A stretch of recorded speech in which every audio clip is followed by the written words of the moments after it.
اصغر افغان له بي بي سي سره په مرکه کې څه ویلي. ګرانو لیدونکو السلام علیکم. د افغان کرکټ ملي لوبډلې پخواني کپتان او توپوهونکی اصغر افغان وایي د کرکټ ملي لوبډله کې د لوبغاړو یووالی او په خپلو کې مینه به د نړیوال جام په سیالیو کې د دوی د بري او لاسته راوړنو سبب شي.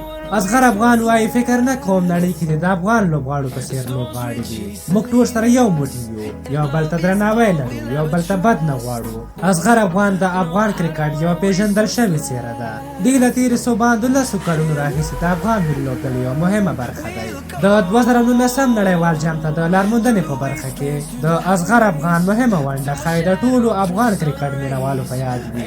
دوی په هغو لوبو کې چې افغانستان ته یو ناشونی مزل مخ ته و د اپانډکس جراحي عملیاتو له امله له لومړیو څو لوبو کې نه و او افغانستان هغه لوبې وبایللې. وروسته بیا اصغر لوبډلې ته راستون شو او د آیرلنډ سره د لوبو پر مهال چې افغانستان ته یې ګټل اړین و د مهم رول ولوباوه. اصغر هغه لوبې داسې یادوي: روغتون کې وم، له عملیاتو وروسته راته ډاکټر ویلي و چې لږ تر لږه باید تر 6 اونیو کرکټ لوبه ونه کړم. کرکټ او وطن سره مینې ناقراره کړی وم او غوښتل مې چې ولوبېږم او خپلې لوبډلې سره مرسته وکړم. دوی راته وویل که څه راباندې وشي مسؤلیت به مې خپل وي. ما ومنله او لوبې ته یې پرېښودم. کله مو چې نړیوال جام ته لار ومونده هغه شېبه مې د ژوند تر ټولو خوندوره وه او هېڅ به مې هېره نه شي. اصغر افغان تر څه موده وړاندې د شاوخوا 4 کالونو راهیسې د افغان لوبډلې مشر و. دی له نړیوال جام څو اونۍ وړاندې له کپتانۍ لرې او پر ځای ګلبدین نایب لوبډل مشر وټاکل شو. خو اصغر افغان د افغانستان د ملي لوبډلې یو تر ټولو بریالی کپتان و. په تېره یوه لسیزه کې د افغانستان د کرکټ ملي لوبډلې بریالی مزل د کرکټ تر ټولو یوې ښکلې افسانوي کیسه ګڼل کېږي. اصغر افغان وایي زموږ د لوبډلې او لوبغاړو یووالی زموږ د بریالیتوب راز دی.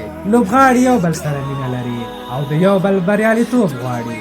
اصغر افغان چې کپتان و نو دغه نړیوال جام کې لوبډلې ته تر نیمه پای لوبې د رسېدو هدف ټاکلی و.